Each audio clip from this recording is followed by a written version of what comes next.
পৃথিবীতে একটা জঘন্য পাপী আছে, যে পাপীটা কোশ্চিন কালেও জাহান্নাম থেকে বাঁচবে না। তার নাম মুশরিক, অর্থাৎ যে শিরক করা অবস্থায় মারা গেছে। কি বললাম বুঝলেন? বড় শিরক মাজারে সেজদা দেওয়া, তারপরে ছোটখাটো শিরক লাল সুতো, কালো সুতো, তাবিজ বাঁধা, কোমরে গাছ বাঁধা। আবার আমাদের মায়েরা দেখবেন বাড়িতে বাচ্চা ছেলেদের এই হাঁড়ির তলার কালিয়া সরষের তেল নিয়ে এইরকম করে টিপ দিয়ে দিচ্ছে, এইরকম বড় টিপ। হ্যাঁ গো ভাবি, টিপ দিলে কেন? বলছে তাছাড়া নজর লেগে যাবে। কেন তোমার এই টিপ দিলে কেন? হাঁড়ির তলার কালি তোমার কি উপকার করতে পারে? কোনো ভালো মন্দ কিছু করে দিতে পারে? পারে? পারে না। যারা নদিয়ার ড্রাইভার আছেন, গাড়ি চালাতে চালাতে একটা বিড়াল চলে গেছে, তা ড্রাইভার ক্যাক করে ব্রেক মেরে দাঁড়িয়ে গেছে, প্যাসেঞ্জার মরে যাবে এরকম অবস্থা। ওই যারে ভাই এত জোরে কেন? বলছে ওরে বাবা বিড়াল চলে গেছে, রাস্তা কেটে দিয়ে। আরে ও তো বিড়াল নিজেই মরার ভয়ে দৌড়িয়ে পালাচ্ছে। হ্যাঁ তাই না? দোকানদারকে বলছি চাচা 10 টাকা চানাচুরের মুড়ি দাও তো। বলছে সকালবেলা বৌনিবেলায় ধার দেওয়া যাবে না। কেন ধার দেওয়া যাবে না কেন? সকালে বৌনিবেলায় ধার দিলে তোমার অসুবিধা কোথায়? দোকানদার দোকান খুলেছে, 10 টাকার আলু দেন তো। তা বলছে এখন দেওয়া যাবে না, দোকান ঝাড়ু দিব, ধূপ টুপ জ্বালাবো, তারপরে ঝাড়ু টাড়ু দিয়ে পাল্লা টাল্লা মুছে তবে মাল দেবো, তার আগে দেওয়া যাবে না। কেন? পাল্লা না মুছলে কি বরকত হয় না? হ্যাঁ শিরক। কি বললাম বুঝলেন? এগুলো কি শিরক। 4টে আংটি পরে বসে আছে পাথরের, বলছে এটা বউ কথা শোনে না, তাই রাতে মাঝে সাঝে কেঁপে কেঁপে ভয় আসে, আর এইটা বারে বারে পেচ্ছাপ হয়। আর এই আংটিটা কি? বলছে এইটা বরকত হবে ব্যবসা বাণিজ্যে। তাই ইয়াং ছেলে 4টে পাথরের আংটি পরে ঘুরছে। হ্যাঁ কলকাতা বড় বাজারে গেছেন? গেছেন সবাই, গেছেন হয়তো ব্যবসা সূত্রে। আমি বলে দিচ্ছি, হাওড়া ব্রিজ থেকে নেমে যেখান থেকে বড় বাজার শুরু হচ্ছে, একটু আগে এসে ডান দিকে ঢুকে যাবেন, ওখানে আছে না খোদা মসজিদ। যারা জানেন জানেন। না খোদা মসজিদের একেবারে মেন গেটের আগে 2 সাইডে দোকান লাগানো আছে, শুধু তাবিজের দোকান। তাবিজ, পাথর, মাদলি, কবজ, আরবিতে লেখা তাবিজ জেরক্স করে করে বিক্রি হচ্ছে। আর এই চিটিং বাজরা ওখান থেকে কিনে আনছে কেজি দরে পাথর। 60 টাকা কেজি পাথর কিনে আনছে, ওর কপালে কিছু জোটেনি ঝাঁটা, ও 4-5টা গাছ গাছরা নিয়ে ওই পাথর নিয়ে ওই কোটের সাইডে ভাঙা মাইক নিয়ে বসে আছে। আর হেডমাস্টার পাথর কিনছে, ওর বইয়ের ছেলে হয় না। তাই মনে মনে ভাবি যে আল্লাহ গরুর পেটে কেন সব গোবর দিলে? কিছু গোবর এদের মাথাতেও দিতে পারতে। আল্লাহ, এমবিবিএস ডাক্তার পারে না, ও পাথরে ওর বইয়ের বেটা আনবে? সম্ভব? হারাম, শিরক। হযরত ওমরের নাম শুনেছেন? মারাত্মক দামি লোক হযরত ওমর। আল্লাহু আকবার, অবাক হবেন আপনি। পৃথিবীতে একটা পাথর আছে জান্নাত থেকে এসেছে, তার নাম হাজির আসওয়াদ। আল্লাহ নবী বলছেন যখন আসে দুধের থেকে সাদা, বুঝলেন? দুধের থেকেও সাদা। কিন্তু আদম সন্তান পাপের বোঝা নিয়ে তাকে চুমু খেতে খেতে খেতে খেতে একেবারে কালো করে দিয়েছে, অরিজিনালি কালো। কি বললাম বুঝলেন? তো হযরত ওমর পাথরটার দিকে হাত লম্বা করে দিয়ে বলছে, পাথর, আমি তোমাকে কোশ্চিন কালেও চুম্বন করতাম না, শুধু তোমাকে আমি চুম্বন করবো এই কারণে আল্লাহ নবী মুহাম্মদ সাল্লাল্লাহু আলাইহি ওয়াসাল্লাম চুম্বন করেছিলেন। তাই তার মানে জান্নাত থেকে চলে আসা পাথর মানুষের কোনো উপকার করতে পারে না, ক্ষতি করতে পারে না। আর তোমার অষ্টধাতু, নবম ধাতু, পঞ্চম ধাতু কোন উপকার করতে পারে? লাল সুতো হাতে পরে বসে আছে, জিজ্ঞাসা করছি কোথায় পেলে? বলছে আজমির শরীফ থেকে এসেছে। এই আজমির শরীফে কি ঝুট মিল আছে? ওখানে সুতোর ফ্যাক্টরি আছে? ওই যে আপনার হুগলির জুট মিলে তৈরি হচ্ছে, আজমির শরীফে কালারিং হয়ে চলে যাচ্ছে, হাতে দিয়ে বাড়ি আসছে, বলছে বরকতের সুতো। হতে 10 পরিমাণ কোন বরকত নেই। যত আপনি বিপদ আপদ যা কিছু আপনার জীবনে, বিশ্বনবী বলেছেন কামা ফিন নাসিন নাসুনিয়াম, রাতের অন্ধকারে সবাই যখন ঘুমিয়ে যায়, তুমি মসজিদে চলে যাও, তুমি তোমার ঘরের দরজা লাগিয়ে দাও, তুমি নির্জনে দাঁড়িয়ে আল্লাহর সঙ্গে কথা বলো, নামাজরত অবস্থায় সিজদায় চলে যাও, গিয়ে তুমি বলো যে আল্লাহ এই আমার অবস্থা, 2 রাকাত নামাজ পড়ে একা একা কাঁদো আর বলো, আল্লাহ আমার স্ত্রী আর আমার সম্পর্ক হয়েছে আজকে 13 বছর স্বামী স্ত্রীর, আমার স্ত্রী মা ডাক শুনতে পাইনি, আমি এখন আব্বা ডাক শুনতে পাইনি, তুমি পারো বাচ্চা দান করতে, পৃথিবীর কেউ দিতে পারে না। দিতে পারে কে? আল্লাহ। যা কিছু হবে ডাকা লাগবে কাকে? আল্লাহকে ডাকা লাগবে। আল্লাহ ছাড়া অন্য কেউ আপনার কোন উপকার করে দিতে পারে এ কথা মানা যাবে না, অসম্ভব ব্যাপার। বিশ্ব নবী মুহাম্মদ সাল্লাল্লাহু আলাইহি ওয়াসাল্লাম ছেলেটিকে বলছেন তুমি জান্নাত যাবে, ওয়ালা তুশরিক বিহি শাইআ, আল্লাহর সঙ্গে কাউকে শরীক করে দিও না। দুই, অতুকিমুস সালাতিল মাকতুবাতা, ফরজ নামাজ ছেড়ে দিও না। এই যারা এখানে বসে আছেন, জলসা যারা শুনছেন, আপনার উদ্দেশ্য বলছি, আচ্ছা জলসা শোনা সুন্নত, ফরজ না নফল? কি ওই কারা কি বলছেন দেখি? ভয়ে বলছে না, যদি গোলমাল হয়ে যায়, তাই না? কিছুই নয়, আমি বলবো কিছুই নয়।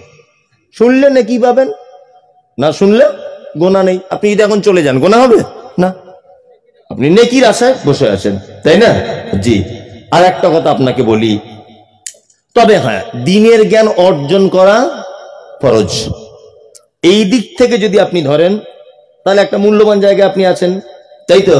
তবে এত রাত পর্যন্ত ফরজ নয়। আল্লাহ নবী সাল্লাল্লাহু আলাইহি ওয়াসাল্লাম এশার নামাজ পড়ে ঘুমাতে বলেছেন, যাতে রাতে তাহাজ্জুদ পড়তে সুবিধা হয়, ফজরে তোমায় উঠতে যাতে সুবিধা হয়। কি বললাম বুঝলেন? জি। এই এত রাত পর্যন্ত ঢং করে বসে থাকতে হবে, এটা ইসলাম পারমিশন দেয় না।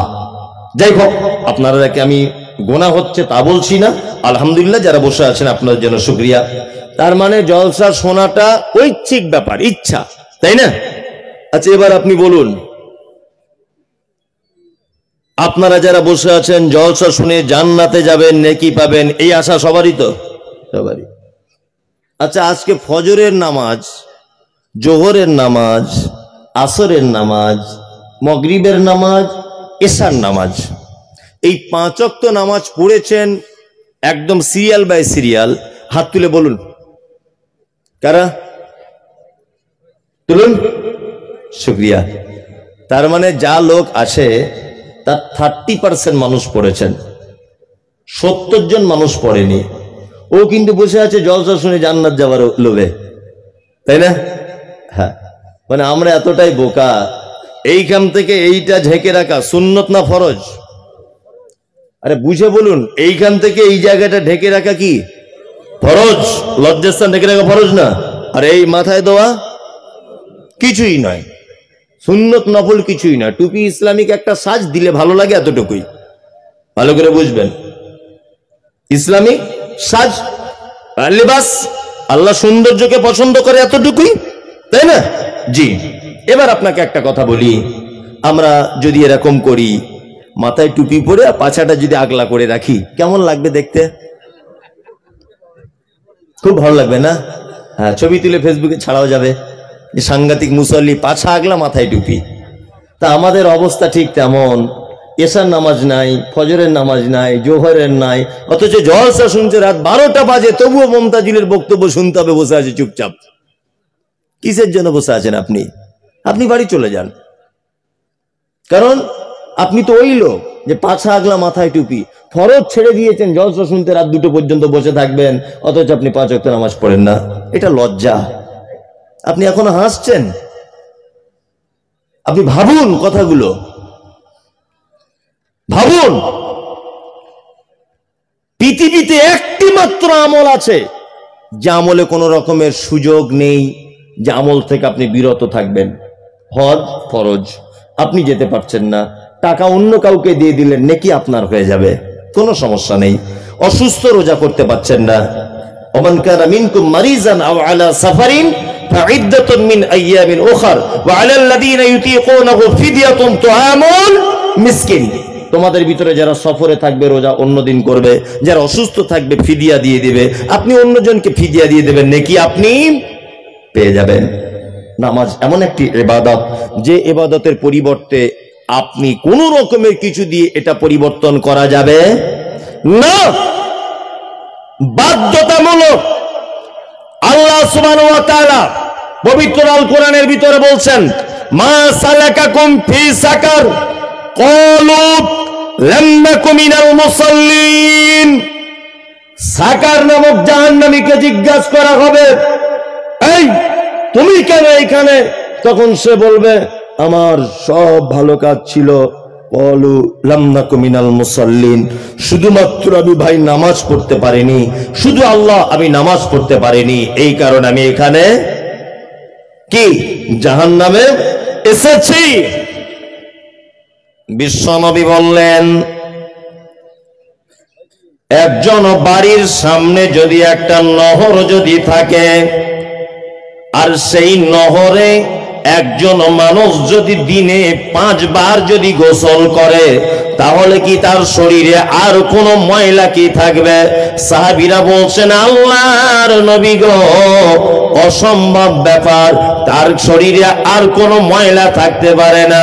বিশ্ব নবী বলছেন, শোনো, একটা লোক যদি দৈনিক 5 ওয়াক্ত যদি সালাত আদায় করে, তাহলে দিন শেষে বোঝা যাবে এই লোকটার আমলনামাতে গুনাহটা শূন্য করে দেওয়া হবে, একটাও তার গুনাহ থাকতে পারে না। পৃথিবীতে একটি মাত্র আমল আছে যে আমলের ভিতরে সব কিছু পাওয়া যায়। এক, নামাজের আগে আপনাকে ওযু করা লাগে। আল্লাহর নবী বলেছেন, ওযুর জায়গা দিয়ে যেখানে পানি ঝরে ঝরে পড়ে, এই ঝরে ঝরে পানির সাথে তোমার ছোট ছোট পাপগুলিকে ক্ষমা করে দেওয়া হয়। তুমি ওযু করে নেওয়ার পরে মসজিদে গেলে, ফরজ নামাজে দাঁড়িয়ে আল্লাহু আকবার বললে, নামাজ শেষ হয়ে গেল। তোমার সারা দিনের কাবিরা গুনার জন্য তুমি নামাজের পরে একা একা হাত তুলে আল্লাহকে বলো, আল্লাহ আমি পাপ করেছি, তুমি আমার পাপকে ক্ষমা করে দাও। তাহলে ওযুর মাধ্যমে ছোট পাপগুলো ক্ষমা হয়ে গেল, আর নামাজের দুয়ার মাধ্যমে আপনার কি পাপ, বড় পাপগুলো ক্ষমা হয়ে গেল। আবার আসরের সময় মসজিদে মুয়াজ্জিন আযান দিয়েছে, আসরের সময় একই সিস্টেমে আপনি যান, তার মানে বোঝা গেল যদি আপনি ফজরে যান, জোহর পর্যন্ত যে পাপ আপনার হলো, আপনার ওযু আর দুয়ার মাঝখানে আপনার পাপ ক্ষমা হয়ে গেল। জোহর থেকে আসর পর্যন্ত পাপ ক্ষমা হয়ে গেল, আসর থেকে মাগরিব পর্যন্ত পাপ ক্ষমা হয়ে গেল, মাগরিব থেকে এশা পর্যন্ত পাপ ক্ষমা হয়ে গেল। তার মানে বোঝা গেল সারা দিনের করা যত পাপ আপনার ওযু আর দুয়ার মাধ্যমে সব পাপগুলিকে ক্ষমা করে দেওয়া হবে। শুধু এই নয়, আল্লাহ সুবহানাহু ওয়া তাআলা বলছেন, অসজুদ ওয়াক্তারিব, বান্দা যখন সিজদায় চলে যায়, আমি আল্লাহ একেবারে তার নিকটে চলে আসি। বান্দা তুমি কি ভুল করেছো বলো, বান্দা তুমি কি পাপ করেছো বলো, আমি একেবারে তোমার নিকটে চলে এসেছি, তুমি সিজদায় আছো। তাই কে আছো? সিজদা দাও। মসজিদের মাইকে আজান হচ্ছে দিনে 5 বার, ফজরে মুসল্লি হচ্ছে না।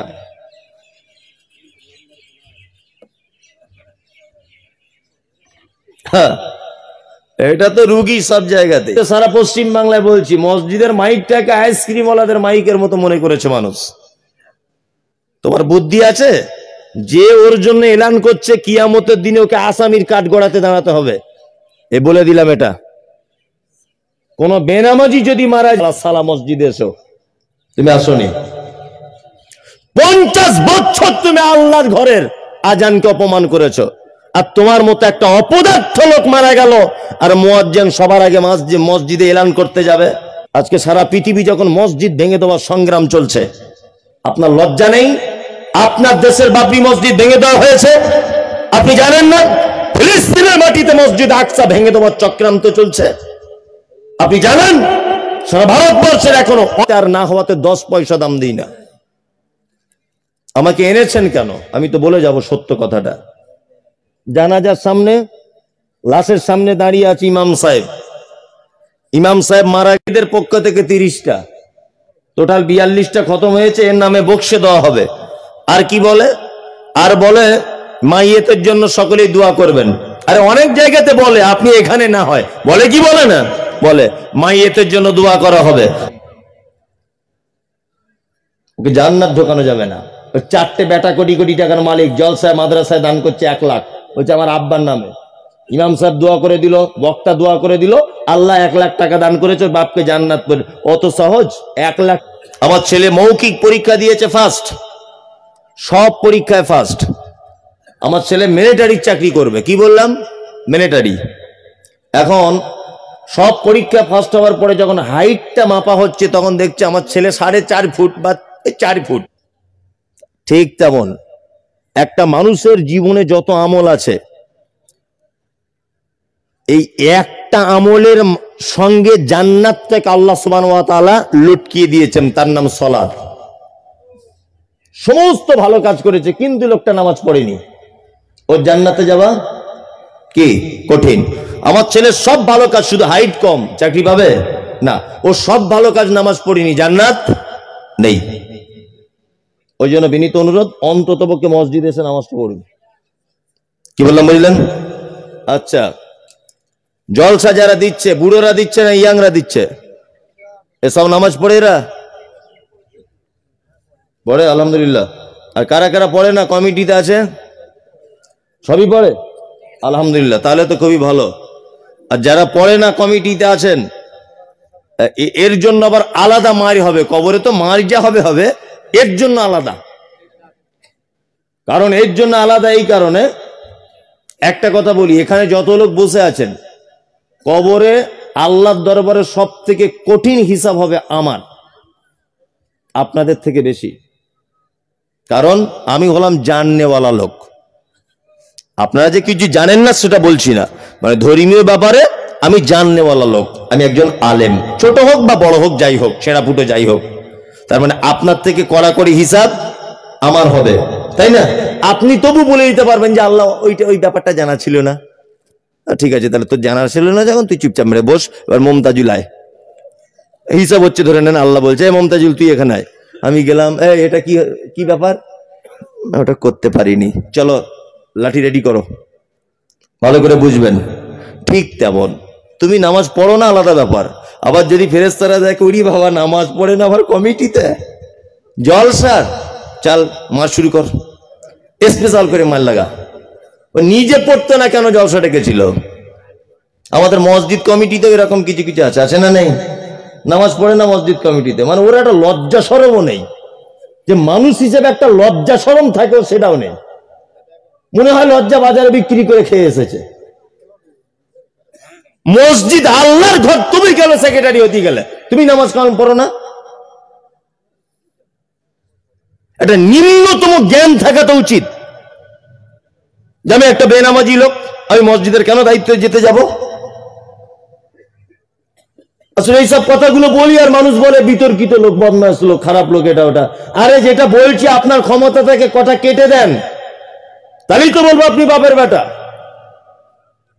নিজে আপনি নামাজ পড়েন না, কিছু না, আপনি চলে গেলেন মসজিদের দায়িত্বে বসতে, এটা কেন? একদম নয়। আপনি দায়িত্ব থেকে কাল সকালবেলা ছেড়ে দেন। আল্লাহ আমাদেরকে তুমি হেফাজত করো, বলুন আমিন। আমিন। নামাজ পড়তেই হবে বাধ্যতামূলক। ইবাদতের জগতে যত ইবাদত আছে, কোনো অভিযোগ মানে না, তার নাম সালাত। দুটো লোক বলুন তো আজকে থেকে নামাজ পড়া ধরবো, বলুন। অত সহজ? হ্যাঁ, অত সহজ না গোলাম হোসেন, খুব কঠিন। কঠিন না? খুব কঠিন। দান করে জান্নাতে যাওয়া সহজ, বক্তব্য শুনে জান্নাতে যাওয়া সহজ, বক্তা এনে জান্নাতে যাওয়া সহজ, তাই না? পরের উপকার করে জান্নাতে যাওয়া সহজ, নামাজ পড়ে জান্নাতে যাওয়া খুব কঠিন। বর্তমান বাজারে দুটো আমল করা সব থেকে বড় কঠিন। ইমানদারিতার পরিচয়, 1 5 ওয়াক্ত সালাত, আর 2 এইটা রাখা, খুব বড় কঠিন। কি বললাম বুঝলেন? বলছে আমার কুটকুট কুটকুট করে মলি সাহেব। দুনিয়ার লোকের কুটকুট করে না, আমার করে না, তোমার করে। আবার কেউ কেউ বলছে আমার বউ মানা করে দিয়েছে, হ্যাঁ, বউ পছন্দ করে না, ওই বউ তালাক দিয়ে দেন কাল সকালবেলাতে। কি বললাম বুঝলেন? আমি অপমান করছি না, আল্লাহর কসম আপনাকে অপমান করতে আসিনি, আমি জাস্ট বোঝাচ্ছি।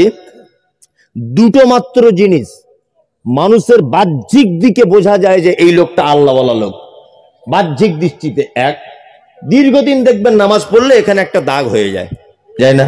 পায়ের গোড়ালিতে একটা দাগ হয়, হয় না? হয়। কারো কারো আবার হয় না, কিন্তু অনেক মানুষের হয়, হয় না? আর একটা আমল, সেটা হচ্ছে এই দাড়িটা। মানুষ মরে যাওয়ার পরে লোকটা কত দানি ছিল, তার কাফন থেকে মুখটা বার করে বোঝা যাবে যে দানি ছিল কিনা? বোঝা যাবে? যাবে না। লোকটা পরের উপকার করতে, এটা বোঝা যাবে? যাবে না। কিন্তু কাফন থেকে ফেরেশতারা মুখটা বার করার পরেই, আমি বোঝানোর জন্য বলছি, ধরে নেন কবরে ফেরেশতারা মুখটা দেখি বলছে ওরে বাবা দাড়িও আছে, কপালে কালো দাগ, তার মানে এ ঠিকই আছে, তাই না? আর যদি দেখে কিছুই নাই, তার মানে হিসাব কিন্তু কড়াকড়ি। কি বললাম বুঝলেন? পৃথিবীতে একটা সুন্নত বা আমল আছে যেটা কবরের সাথে যায়, তার নাম দাড়ি। আশ্চর্য ব্যাপার। চেষ্টা করুন, আপনাকে আমি বাধ্যতা বলছি না, আপনি চেষ্টা করুন। 5 ওয়াক্ত সালাত অন্তত পক্ষে পড়ুন, ইনশাআল্লাহ। ইনশাআল্লাহ। চলুন এবার আপনাদেরকে একটা কথা বলি। অতকিমুস সালাতিল মাকতুবাতা ওয়া তুতিজ যাকাতিল মাফরুজাতা। মুহাম্মদ সাল্লাল্লাহু আলাইহি ওয়াসাল্লাম বলছেন তুমি যাকাত দিয়ে দাও। ওই যে ছেলেটার কথা বলছিলাম, এসেছে আল্লাহর নবীর কাছে, জান্নাত যাবে। আল্লাহর নবী 4 নম্বরে বলছেন তুতিজ যাকাতিল মাফরুজাতা, যাকাত ফরজ হয়ে গেলে তুমি দিয়ে দাও। যাকাতের ব্যাপারে একটা কথা বলে দিই, খুব মনোযোগ দিয়ে শুনে রাখবেন, যেটা আমরা গ্রামগঞ্জের অনেক মানুষ না জানার কারণে ভুল করি। সেটা হচ্ছে এই রমজান মাসে বেশিরভাগ মানুষ যাকাত দেয়, তাই না? তার মালের 2.5% যাকাত দিতে হবে। তার মালের এক সংসার পাতি চালানোর পরে যদি আপনার বাড়িতে 20-50 হাজার টাকা যদি জমে যায়, মোটামুটি 50 হাজারের মতো যদি জমে যায়, তার 2.5% যাকাত দিতে হবে। 100 টাকা, 2.5 টাকা, 1000 টাকায় কত? 25 টাকা আপনাকে যাকাত লাগবে। 1 লাখ টাকায় 2,500 টাকা আপনাকে যাকাত দিতে হবে। যাকাত টাকাই দিতে হবে, এটাই চূড়ান্ত।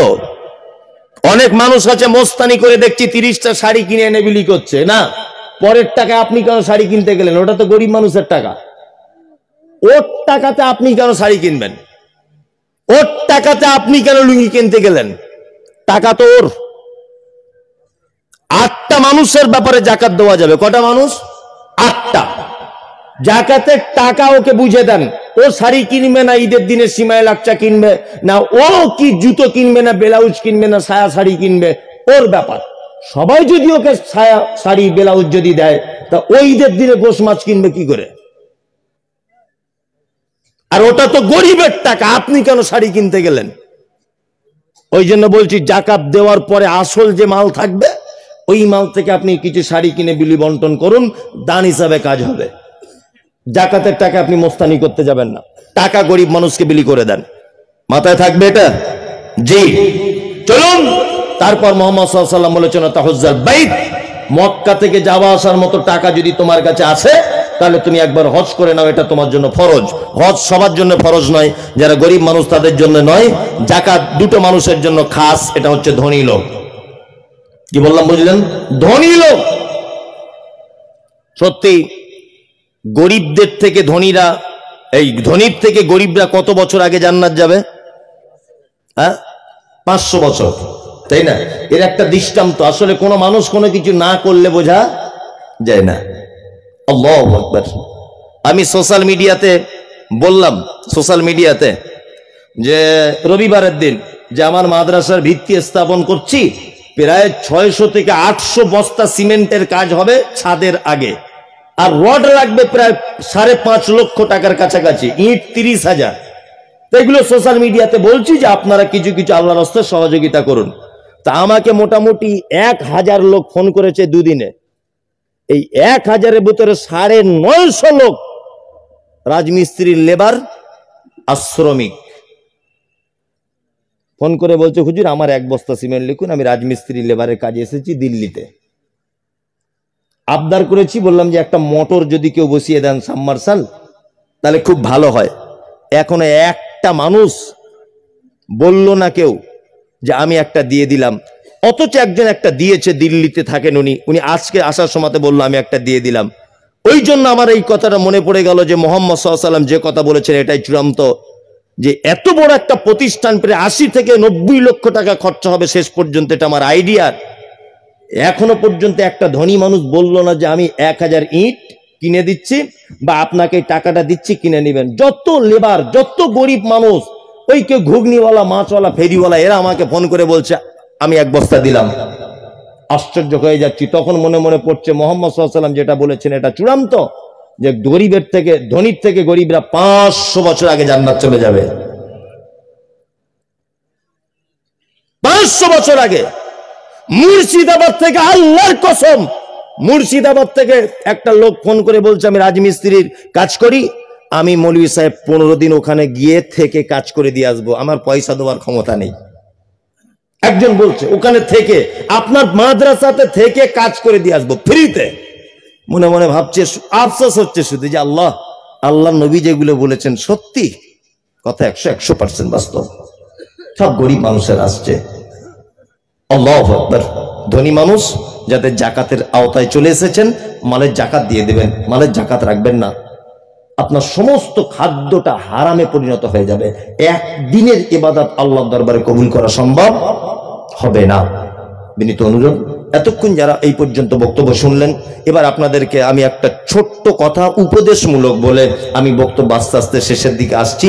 সেটা হচ্ছে এই, আল্লাহ সুবহানাহু ওয়া তাআলা এতক্ষণ যে কথাগুলো বলেছি, যদি আমি যদি মেনে না চলি, আল্লাহ আমাদের জন্য কি শব্দ ব্যবহার করেছেন কোরআনে, এই দেখুন, এবার শুনে নেন। পৃথিবীতে একটা প্রাণী আছে, আশ্চর্য প্রাণী, যার ব্যাপারে আল্লাহ কোরআন মাজিদে আয়াত অবতীর্ণ করলেন। কি? আল্লাহ বলেন, আফালা ইয়ানজুরুনা ইলাল ইবিলি কাইফা খুলিকাত। এই পৃথিবীর মানুষ, তোমরা কি উটের দিকে তাকিয়ে দেখো না, আমি তাকে কেমন করে বানালাম? বনের রাজাকে সবাই বলে সিংহ, তাই না? আবার কেউ কেউ বলে সব থেকে বুদ্ধিমান শিয়াল, অনেক কিছু বলে, বুদ্ধিমান শিয়াল, সিংহ রাজা, তাই না? তাহলে নিশ্চয়ই সিংহের কথা বলা উচিত ছিল। আল্লাহ বলছে না, আফালা ইয়ানজুরুনা ইলাল ইবিলি কাইফা খুলিকাত, তোমরা উটের দিকে তাকিয়ে দেখো। আল্লাহ বলছে উটের দিকে তাকিয়ে দেখো তাকে কেমন করে বানিয়েছি। পৃথিবীতে এক আশ্চর্য প্রাণী আছে, তার নাম উট। একে বলা হয় মরুভূমির জাহাজ। উটের পিঠের উপরে অনেকজন বলে আলীর কবর, বলে না? আর যে বলে বা যে বক্তা বলেছে তার বাপের কবর। এই মমতাজুল ইসলাম এটা বলছে। এই গাধা, আলীর কবর যদি উটের পিঠে হবে, তা সব উটের পিঠে এরকম কেন? একটা উটের পিঠে হবে। আসলে ওটা না, ওটাও সৌন্দর্য। 1, 2, ওর ভিতরে পানির একটা স্টক রুম আছে। ওই একদিন পানি পান করলে মোটামুটি 4-5 দিনের পানি পান করা লাগে না। শুধু এই নয়, উটের মারাত্মক বৈশিষ্ট্য হলো এই, মরুভূমিতে চলে বলে আল্লাহ সুবহানাহু ওয়া তাআলা ওকে এমন করে বানিয়েছে। আল্লাহ বলে আমার নাম রব, যার যেখানে যেমন প্রয়োজন ঠিক তেমন করে বানিয়েছি। মরুভূমিতে কূপের ব্যবস্থা নাই, পুকুর নাই, নদ নদী নাই, কল নাই, পানির ব্যবস্থা নাই। ওই জন্য একবারে যখন পানি পান করে 2-3 দিনের পানি একসঙ্গে পান করে নেয়। আর ওর পাকস্থলীতে যখন পানি শেষ হয়ে যায়, ও আবার স্টক রুম থেকে পানি দিয়ে পাকস্থলী ভরিয়ে নেয়। দ্বিতীয় নম্বর গুণ হলো, বিশ্ব নবী বলেছেন তোমরা উটের মাংস খাও, নিশ্চয়ই তাতে পুষ্টিকর খাদ্য, তার দুধ পান করো, সেটা পুষ্টিকর খাদ্য, যানবাহন হিসেবে ব্যবহার করা যায়, মরুভূমির জাহাজ বলা হয়। আর একটা মারাত্মক গুণ আছে উটের, সেটা হলো এই, কি? পৃথিবীতে একটা প্রাণী আছে তার চোখের দৃষ্টি সব থেকে বেশি দূরে দেখতে পায়, তার নাম উট। প্রাণী বিশেষজ্ঞগণ বলছেন 30 থেকে 32 কিলোমিটার পর্যন্ত ও একদম সাদা পরিষ্কার ভাবে দেখতে পায়, যেখানে দাঁড়িয়ে 30 কিলোমিটার দূরে কি আছে। পৃথিবীতে একটা উট বলে প্রাণী আছে। এটা আমি বইয়ে পড়ে বলছি, হাদিসের কথা নয়। ও মরুভূমিতে যখন চলে, মরু ঝড় যখন ওঠে, গাছপালা তো কিছু নেই, ও তখন দূর থেকে বুঝতে পারে যে মরুভূমির ঝড়টা উঠেছে, এদিক থেকে আসছে। ও তখন, আপনি এগুলো দেখবেন ডিসকভারিতে, 4টে হাত পা এরকম করে দুলতে দুলতে দুলতে দুলতে হাত পা গুলো সব বালির তলায় পুঁতে দেয়, দিয়ে মাথাটা নিচু করে এইভাবে বসে থাকে। আর ওর মালিকও বুঝতে পেরে যায় মরু ঝড় উঠেছে। ওর মালিক ওকে জড়িয়ে ধরে বসে থাকে। ঝড় চলে যায় ওর মাথার উপর দিয়ে, আবার উঠে চলতে শুরু করে। এর নাম উট। পৃথিবীতে আর একটা প্রাণী আছে আশ্চর্য, তার নাম উট। ওকে যদি চোখ যদি বেঁধে এরকম ভাবে, ওকে যদি এখান থেকে পলাশিপাড়া বাজারে নিয়ে যান, আর ওইখানে গিয়ে যদি আপনি ওকে চোখটা যদি খুলে দেন, পলাশিপাড়া বাজার থেকে আবার হেঁটে হেঁটে আপনার বাড়ি চলে আসবে, কাউকে জিজ্ঞাসা করা লাগবে না। আশ্চর্য প্রাণী, তার নাম উট। আল্লাহ সুবহানাহু ওয়া তাআলা বলছেন, ওর দিকে তাকিয়ে দেখো কেমন করে বানিয়েছি। তোমরা আমাকে চিনতে পারছো না, আমাকে আল্লাহ বলতে অসুবিধা হচ্ছে? হ্যাঁ, তুমি উটের দিকে দেখো, মরুভূমিতে চলে, একভাবে 16-17 ঘন্টা চলতে থাকবে, একবার বসার প্রয়োজন হবে না। আল্লাহ কুইন্টাল কুইন্টাল মাল নিয়ে মরুভূমিতে চলছে। এটা একটা প্রাণী, খুব ভালো না খারাপ প্রাণী? ভালো। 2, কুকুর, ভালো না খারাপ? খারাপ। আল্লাহ নবী বলেন, কোন মানুষ যদি তার বাড়িতে কুকুর যদি রাখে, প্রত্যেক দিন তার আমল নামা থেকে 2টা উহুদ পাহাড়ের সমান নেকিকে মাইনাস করে দেওয়া হবে। 2, কুকুর যদি কোনো পাত্রে যদি মুখ দিয়ে দেয়, বিশ্ব নবী বলেছেন একবার পানি দিয়ে ধৌত করো, ওইটা তোমার বিষ যাবে না। 2 বার ধৌত করো, বিষ যাবে না। 3 বার ধৌত করো, বিষ যাবে না। 4 বার ধৌত করো, বিষ যাবে না। 5 বার ধৌত করো, বিষ যাবে না। 6 বার ধৌত করো, বিষ যাবে না। 7 বারের মাথাতে তুমি ভালো করে মাটি দিয়ে মেজে নাও, তাহলে তার বিষ চলে যাবে। এত খতরনাক। 3,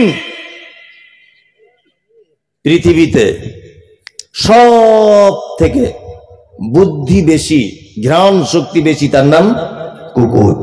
বিশ্ব নবী বলেছেন, ওই লোক বাড়িতে কুকুর রাখতে পারবে যে তার কুকুরকে ট্রেনিং দিয়ে রেখেছে, যে বাড়ির মুরগি কোনটা জানে আর অপরের মুরগি কোনটা জানে। নিজের বাড়ির ছেলেকে দেখলে ডাকে না, অন্য লোক ঢুকলে ডাকে। এইরকম ট্রেনিং প্রাপ্ত কুকুর যদি হয়, আর সে যদি তার ছাগলের খামারটা, সে তার গরুর গোয়াল ঘরটা, সে তার ধানের গাদাটা, সে তার ফসলটা চৌকি দেওয়ার জন্য যদি ব্যবহার করে, তাহলে করতে পারে, অসুবিধা নাই। কি বললাম বুঝলেন? ঢং করে পোষা যাবে না, কাজে লাগাবার জন্য ট্রেনিং দিয়ে রাখা যাবে, কোনো অসুবিধা নাই। তাহলে এ মোটামুটি ভালো আর মোটামুটি খারাপ, এর ভিতরে 2টো গুণই আছে, তাই না? আর একটা প্রাণী আছে, তার নাম শূকর। কি প্রাণী? শূকর। এ কি, এর নাম শুনলে তো গা ঝিনঝিন ঝিনঝিন করে না? আল্লাহ বলেছেন, ইন্নামা হাররামা আলাইকুমুল মাইতাতা ওয়াদ-দামা ওয়া লাহমাল খিনজির। শূকরের রক্ত, তার মাংস, সবকিছু আমি আল্লাহ হারাম করে দিয়েছি। চলুন, সাহাবীদের ভিতরে একটা দল নাবিকের কাজ করত, নৌকা চালাতো। তারা এসে আল্লাহ নবীকে বলছেন, আল্লাহ নবী, আমাদের নৌকা তলার দিক দিয়ে ফুটো হয়ে যায়। অনেক মানুষকে দেখতে পাই, তারা শূকরের চর্বি গলিয়ে কাঠের গুঁড়া দিয়ে এক রকমের আঠা বানিয়ে ওই যে ফুটাটা আটকিয়ে দেয়। অনেক দিন লংজিভিটি, তার অনেক দিন যাবত টিকে থাকে, নৌকাটা আর ফুটো হয় না। কিন্তু অন্য জিনিস দিয়ে ওই জায়গাটা ভালো করে সারাই করলে আবার ফুটো হয়ে যায়। আল্লাহর নবী, আমরা কি শূকরের চর্বি দিয়ে নৌকার ছিদ্র কি আটকাতে পারবো? বিশ্ব নবী বলছেন, না, ওটাও হারাম, চলবে না। তার মানে এক মারাত্মক আশ্চর্য হারাম জিনিস, তাই না? তাহলে 3টের মধ্যে সব থেকে খারাপ কে হলো? শূকর। এবার একটা কোরআনের আয়াত বলছি, শুনে নেন। এই কোরআনের আয়াত বললে কেউ মন খারাপ করবেন না, এর ভিতরে আমিও হতে পারি না, আমি নিজেও। আল্লাহ বলেন, ইন্নাশ শাররাদ দাওয়াবি ইনদাল্লাহি সুম্মুম বুকমুন উমিয়ুন ফাহুম লা ইয়াকিলুন। তার মানে প্রথমে বললাম উট, তারপরে বললাম কুকুর, তারপরে বললাম শূকর। 3টের মধ্যে সব থেকে প্রাণী ভালো কে? না উট। তারপরে মোটামুটি ভালো কে? না কুকুর। তারপরে খারাপ কে? না শূকর। এবার আল্লাহ বলছে, ইন্নাশ শাররাদ দাওয়াবি ইনদাল্লাহি সুম্মুম বুকমুল লাযিনা লা ইয়াকিলুন। সারা পৃথিবীতে যত রকমের প্রাণী আমি আল্লাহ বানিয়েছি, আমার নিকটে নিকৃষ্ট ওই প্রাণীটা, যে প্রাণীর ভিতরে অন্তর রয়েছে, যাকে বোঝার জন্য আমি অন্তরে দিলাম, দেখার জন্য চোখ দিলাম, তাকে ভালো মন্দ বোঝার জন্য মেশিন দিয়ে দিলাম। এক কথায় যাকে আমি সুন্দর গঠন দিয়ে পৃথিবীতে বানালাম, তারপরেও আমার কথা অমান্য করে, আমাকে চিনতে পারে না। আমি আল্লাহ বলছি, ওই প্রাণীটা আমার কাছে সব থেকে নিকৃষ্ট প্রাণী। কে বললেন? আল্লাহ। এবার বলুন সব থেকে নিকৃষ্ট কে? মানুষ। আল্লাহ বলছেন আল্লাহ বলছেন ইন্না শাররাদ দাওয়াবি ইনদাল্লাহ, আমার নিকটে যত প্রাণী আছে পৃথিবীতে সব থেকে নিকৃষ্ট প্রাণী ওই প্রাণী সুম্মুম বুকমুল্লাযিনা লা ইয়াকিলুন, যাদের আকল দিয়েছি, বুদ্ধি দিয়েছি, অন্তর দিয়েছি বোঝার জন্য, তারপরেও যারা বোঝে না, আমি আল্লাহ আমার কাছে নিকৃষ্ট ওই প্রাণী তারা। বলুন তো কারা? মানুষ। আচ্ছা, সুন্দরবনে থানা আছে যে বাগে বাগে মারামারি করে, ওই জন্য থানা করে রেখেছে, পুলিশ টুলিশ গিয়ে মেটাবে? আছে? নাই। আপনাদের গ্রামে যত কুকুর, শিয়াল, আপনার এই যা গৃহপালিত প্রাণীগুলি আছে, এদের জন্য কোনো সরকারি ভাবে প্রশাসনের ব্যবস্থা আছে? না। আপনি জীবনে দেখেছেন যে আপনাদের বাড়ির গরুটা বিয়ে বাড়ির প্যান্ডেলের তলা দিয়ে চলে যাচ্ছে, গিয়ে গোশ খেয়ে নিচ্ছে হাম হাম করে? দেখেছেন? না। আপনি দেখেছেন যে আপনাদের গ্রামের কুকুরগুলো মাঠে গিয়ে বেগুন গাছ খেয়ে নিচ্ছে? খাবে? খাবে না। কারণ আল্লাহ ওকে যেটা খেতে নিষেধ করেছে ও খাবে না, আল্লাহ ওকে যেটা খেতে বলেছে সেটা ও খাবে। গরু তৃণভোজী প্রাণী, ও ঘাস খাবে, ধান খাবে, গাছের পাতা খাবে। কুকুর মানুষের নোংরা আবর্জনা খাবে, গোস্ত খাবে, আপনার ডাল ভাত মেখে দিলে খাবে। ও সবজি খাবে? কাঁচা সবজি খাবে না। আল্লাহ ওকে মানা করেছে। অনেক সময় আমরা মানুষকে বলি, এই তুই গরু নাকি, বলি না? তার মানে আমরা গরুকে খারাপ ভেবে, তা শুনিয়ে যদি খাঁটি মুসলিম কেউ হয়, তাহলে গরু, ছাগল, হাঁস, মুরগি এরা খাঁটি মুসলিম, আমরাই হলাম ভেজাল। দেখুন, তাদেরকে আল্লাহ যেটা নিষেধ করেছে খায় না, আল্লাহ যেটা খেতে বলেছে তারা খায়, তাই না? আল্লাহ যেটা করতে বলেছে তার জন্য তো হবে জলসা। হ্যাঁ,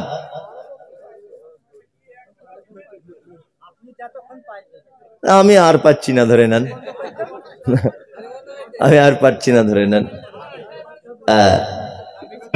আমিন। কোরআন মাজিদ মানার চেষ্টা করুন। চলুন আমি কয়েকটা ছোটখাটো আমল বলে দিই। আজকে জলসার এটাই সব থেকে শেষ কথা, ছোটখাটো আমল আমরা বাড়ি গিয়ে আমল করবো ইনশাল্লাহ। ইনশাল্লাহ সবাই শুনতে থাকুন, ছোট ছোট আমল।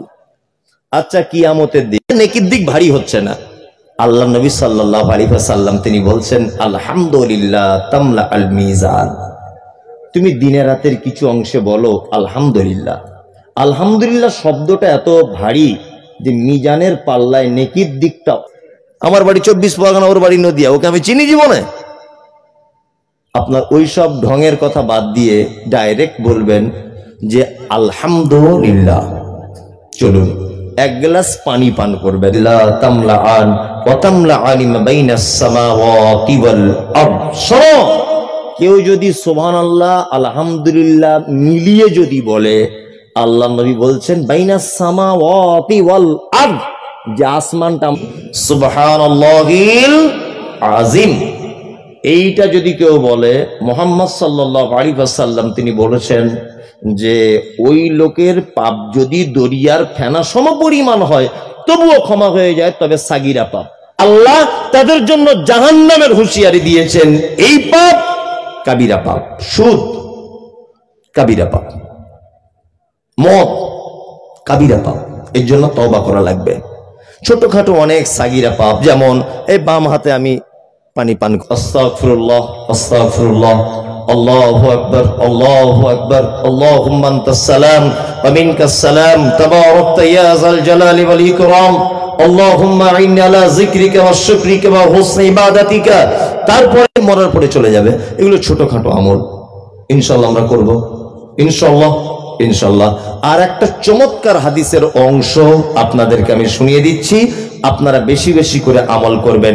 এক, আল্লাহ নবী সাল্লাল্লাহু আলাইহি ওয়াসাল্লাম বলেছেন, ওমান কানা ইউমিনু বিল্লাহি ওয়াল ইয়াউমিল আখির ফালইউকরিম যাইফাহু। কল বন্ধ করতে হবে, তোমার হুঁশ নেই। একটু নরম করে বলবেন, ও মেহমান, ও ভুল করেছে, আমি আপনার গ্রামে এসেছি, কোন একটা ত্রুটি হয়েছে, আপনি আমাকে ছোট বড় করে বলে নিলেন না, এটা কোনো মোমেনের পরিচয় নয়। আল্লাহ নবী কি বলেছেন? আল মুসলিমু মিরআতাল লিল মুসলিম। দিবতে হাততালি দিও না, কি বললাম বুঝলেন? ওই জন্য আপনাকে বলছি, কোন মুসলিমের পক্ষে এটা উচিত নয় যে তার মেহমান দূরবর্তী কোনো মানুষের সঙ্গে অসৎ ব্যবহার করবে, এটা উচিত নয়। দুই, বিশ্বনবী বলছেন আমান কানা ইউমিনু বিল্লাহি ওয়াল ইয়াউমিল আখির ফালিউজি জারাহু, তাহলে যেন কেউ রাখতে নিষেধ না করে। যদি কেউ নিষেধ করে তাহলে বুঝে নিতে হবে যে ওর ঈমানের খাতরা আছে, ও আল্লাহকে বিশ্বাস করে না, কিয়ামতকে বিশ্বাস করে না। কি বললাম বুঝলেন? সত্যি সমাজের কাজ করতে গেলে অনেক মানুষকে দেখ লাগবে। মসজিদ মাদ্রাসার কাজ হচ্ছে, তার জমি, তার কোনো ফসল নেই, শুধু এমনি যাবে। তা আমি বলছি তাই? বলছে হ্যাঁ। মসজিদের প্রাচীরটা বেঁকা এরকম। তা জিজ্ঞেস করছি ভাই মসজিদের প্রাচীর বেঁকা কেন? বলছে একটা মুসলিমকে কষ্ট দিচ্ছে, ও মোমেন নয়। শুধু ভাবছেন কি দাড়ি রেখে বড় পাঞ্জাবি পরে তসবি হাতে নিয়ে ঘুরলে মোমেন হয়ে যায় নাকি? অত সহজ নয়। এই জায়গাটা পরিষ্কার করুন। কি বললাম বুঝলেন? এই জায়গাটা পরিষ্কার করুন। আপনি নামাজ পড়ে যাচ্ছে বার করবেন না। নাম্বার 3, আল্লাহ সুবহানাহু ওয়া তাআলা অন্যত্রে বলতে গিয়ে বলেছেন আয়ামনাউন আল মাউন, প্রতিবেশীকে যারা সামান্য জিনিস উপকার করা থেকে দূরে থাকে এদের থাকার জায়গা জাহান্নাম। সামান্য। ওয়া রাহমাতুল্লাহি ওয়া বারাকাতুহু। না না, মাদ্রাসা আমি তো কালেকশন করি না।